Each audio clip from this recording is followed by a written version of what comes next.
اچھا دیکھیے، بزنسز کے آپس میں تعاون کرنے کی ایک اور مثال، ایک اور طریقہ جو ہے وہ ٹریڈ اور بزنس ایسوسیشنز بھی ہوتی ہیں۔ آپ لوگوں نے جس بھی علاقے میں آپ رہتے ہیں، آپ لوگ اگر کبھی اس کے بزنسز کو غور سے دیکھیں تو ظاہر ہے ہر علاقے میں مختلف قسم کے بزنسز کام کر رہے ہوتے ہیں۔ تو آپ نے ایک چیز نوٹس کی ہوگی کہ تمام جو بزنسز وہاں کام کر رہے ہوتے ہیں، ان بزنسز نے اپنی کوئی نہ کوئی ایسوسیشن بنائی ہوتی ہے۔ اچھا، اب ایسوسیشن ہم کیوں بناتے ہیں؟ ایسوسیٹ کرنے کا مطلب کیا ہے؟ اس کا مطلب ہے آپس میں ملنا، مل کر رہنا، آپس میں تعاون کرنا۔ دیکھیے، ہم جو زندگی گزارتے ہیں نا، ہماری زندگی اگر ہم غور کریں تو انٹر ڈیپینڈنٹ ہوتی ہے۔ اچھا، اب اس زندگی کے اندر دو طرح کے لوگ ہوتے ہیں۔ ایک وہ ہوتے ہیں جن کا ہمیں مقابلہ کرنا ہوتا ہے، ایک وہ ہوتے ہیں جن کے ساتھ مل کر ہمیں رہنا ہوتا ہے، یا جن کے ساتھ مل کر ہم رہ سکتے ہیں۔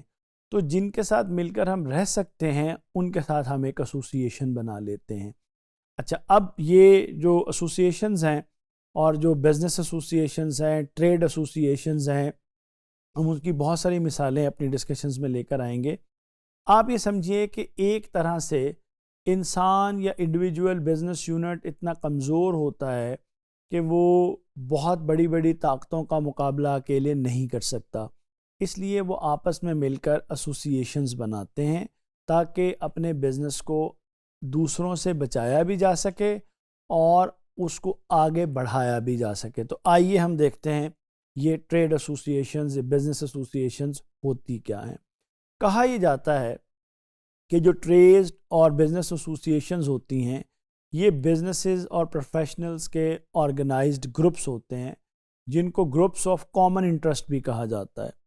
ان کا پرپس یہ ہوتا ہے کہ کامن انٹرسٹ کو، نالج کو اور جو پالیسیز ہیں ان کو انفلوئنس کیا جا سکے، کامن انٹرسٹ کو، نالج کو پروموٹ کیا جائے، جو پالیسیز گورنمنٹ بناتی ہے اس کو انفلوئنس کیا جا سکے۔ اچھا، یہ جو ایسوسیشنز ہوتی ہیں یہ ایک کولیکٹیو وائس کے طور پر انڈسٹریز کے اندر کام کرتی ہیں، اور یہ بزنسز کو نیٹ ورکنگ میں، گروتھ میں اور ریگولیٹری باڈیز کے ساتھ جو ہے وہ ڈیل کرنے میں بہت زیادہ ہیلپ کرتی ہیں۔ جب ہم جوں آگے بڑھیں گے تو آپ لوگ دیکھیں گے کہ یہ جو ایسوسیشنز ہیں یہ کتنا اہم رول پلے کرتی ہیں۔ اچھا، ہم یہ دیکھتے ہیں کہ ان ایسوسیشنز کے کی فیچرز کیا ہوتے ہیں۔ اچھا، اس میں کچھ ایسوسیشنز ایسی ہوتی ہیں جو انڈسٹری فوکسڈ ہوتی ہیں۔ اس میں جو ممبرز ہوتے ہیں وہ ایک ہی خاص انڈسٹری یا ٹریڈ سیکٹر سے ان کا تعلق ہوتا ہے۔ جیسے سیماپ ایک مثال آپ دیکھیں گے، surgical instruments manufacturers association of Pakistan. اس طرح سے آپ کو اور سیکٹرز کے جو بزنسز ہیں ان کی بھی انڈسٹری فوکسڈ آپ کو ایسوسیشنز ملیں گی۔ اچھا، اسی طرح ممبرشپ بیسڈ ایسوسیشنز ہوتی ہیں جس میں مختلف جو لوگ ہیں وہ والنٹری بیسس کے اوپر آپس میں ایک دوسرے کو جوائن کرتے ہیں اور ممبرشپ فیس جو ہے وہ پے کرتے ہیں، مختلف کلبز بن جاتے ہیں، سوسائٹیز بن جاتی ہیں۔ اسی طرح نان پروفٹ آرگنائزیشنز ہوتی ہیں، جنرلی وہ for as a non profit purpose associations کے طور پر آپریٹ کرتی ہیں، کلبز وغیرہ جو بنے ہوتے ہیں۔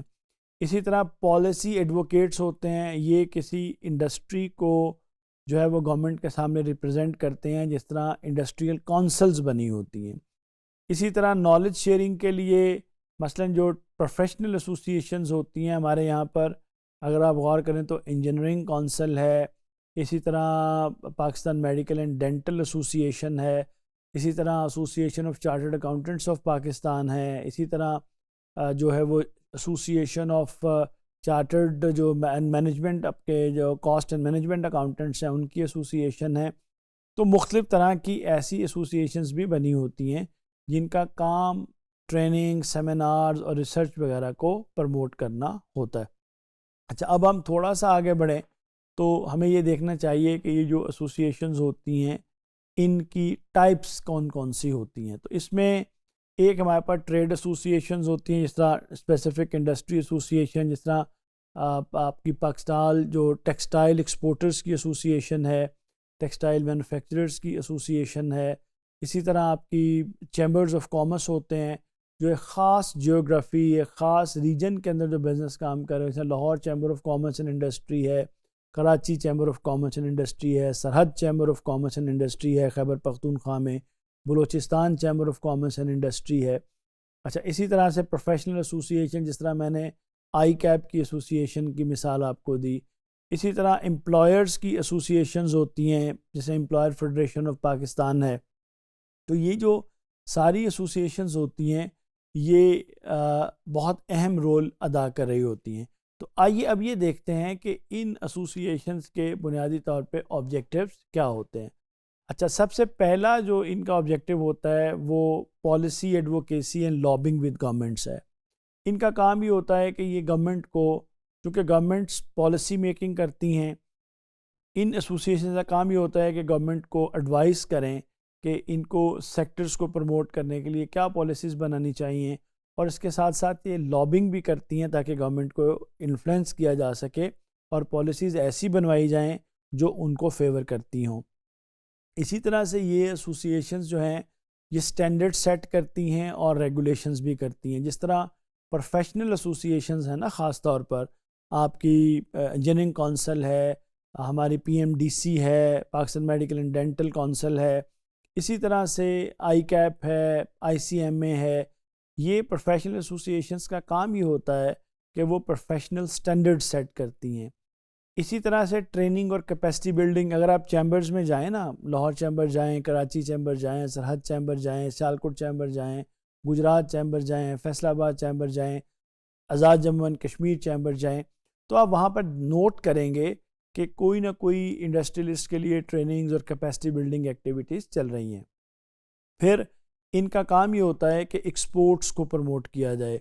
آپ اگر Sialkot chamber of commerce and industry میں جائیں، چونکہ سیالکوٹ گھر ہے ایکسپورٹ اورینٹیڈ انڈسٹری کا، تو آپ دیکھیں گے کہ چیمبر جو ہے اور جو ریلیٹڈ ایسوسی ایشنز ہیں وہ انڈسٹری کی گروتھ اور گڈس کی ایکسپورٹ کے لیے کتنا اہم رول پلے کر رہی ہوتی ہیں. اسی طرح ان ایسوسی ایشنز کا کام ٹریڈ فیئرز، ایکسپوز اور نیٹ ورکنگ ایونٹس ارینج کرنا ہوتا ہے. اگر آپ کراچی، لاہور کے ایکسپو سینٹرز کا کیلنڈر ہی دیکھ لیں نا، تو آپ کو نظر آئے گا کہ کبھی فرنیچر ایسوسی ایشن ہے، کبھی پلاسٹک بنانے والی ایسوسی ایشن ہے، کبھی آٹوموٹیو ایسوسی ایشن ہے، تو کبھی کوئی وہ یہاں پر مختلف قسم کے ایونٹس آرگنائز کر رہے ہیں. اسی طرح ان ایسوسی ایشنز کا کام ڈیٹا کلیکشن اور مارکیٹ ریسرچ بھی ہوتا ہے. اگر آپ ان کی ایگزامپلس کی بات کریں تو اس میں federation of Pakistan chamber of commerce and industry ہے، Pakistan support software houses association Pasha ہے، آل پاکستان ٹیکسٹائل ملز ایسوسی ایشن ایپٹما ہے، پاکستان پولٹری ایسوسی ایشن ہے. اسی طرح انٹرنیشنل لیول پر WTO ایسوسی ایشن آف کنٹریز ہے، United States chamber of commerce ہے، انٹرنیشنل چیمبر آف کامرس ہے، نیشنل ایسوسی ایشن آف مینوفیکچررز ہیں. تو یہ مختلف قسم کی اگر آپ دیکھیں تو یہ آپ کی ٹریڈنگ اور بزنس ایسوسی ایشنز ہوتی ہیں. اچھا، اب ایک نظر یہ دیکھتے ہیں کہ ان کے ممبرز کو، جو ان کے ممبرز ہوتے ہیں ایسوسی ایشنز کے، ان کو عام طور پہ ان ایسوسی ایشن سے کیا فوائد بینیفٹس حاصل ہوتے ہیں. دیکھیے، ایڈوکیسی مل جاتی ہے، آپ کو ایڈوائزری سروسز مل جاتی ہیں، آپ کو ریپرزنٹیشن مل جاتی ہے، آپ کو نیٹ ورکنگ، دوسروں کے ساتھ، بزنسز کے ساتھ ایک پلیٹ فارم مل جاتا ہے کام کرنے کے لیے. پھر آپ کی ریسورس شیئرنگ ہو جاتی ہے، برانڈ کریڈیبلٹی اسٹیبلش ہو جاتی ہے کہ جی یہ ایسوسی ایشن کا ممبر ہے. یہ ایسے ہی ہے کہ جیسے کچھ جگہوں پر یا پرانے زمانوں میں آپ کسی قبیلے کے ممبر ہوتے تھے تو آپ کی کریڈیبلٹی ہوتی تھی، یا ابھی بھی لوگ اپنے ساتھ اپنی مقصود کاسٹ کا نام شامل کرتے ہیں تاکہ لوگوں کو اپنی کریڈیبلٹی اس سے ظاہر کی جا سکے. اسی طرح سے انٹرنیشنل ایکسپوئر بھی آپ کو اس سے حاصل ہوتا ہے. اچھا، اب یہ جو ایسوسی ایشنز ہوتی ہیں ان کے سامنے بہت سارے چیلنجز بھی ہوتے ہیں. مثلا ایک جو چیلنج یہ ہوتا ہے کہ پولیٹیکل انٹرفیرنس کافی بڑھ جاتی ہے بزنس کے اندر. اچھا، بعض اوقات فنڈنگ لیک کر رہی ہوتی ہیں یہ. پھر یہ ہے کہ جس طرح چیمبرز آف کامرس میں کہا جاتا ہے کہ وہ لارج بزنسز کو ریپرزینٹ کرتے ہیں، اسمال بزنسز اگنور ہو جاتے ہیں. پھر اس کے ساتھ ساتھ جو ڈیجیٹل ٹرانسفارمیشن ہے اس کی لمیٹیشن بھی ایک چیز ہوتی ہے. مجھے امید ہے کہ آپ لوگوں کو ٹریڈ اور بزنس ایسوسی ایشنز کا کانسیپٹ کلیئر ہوا ہوگا. شکریہ.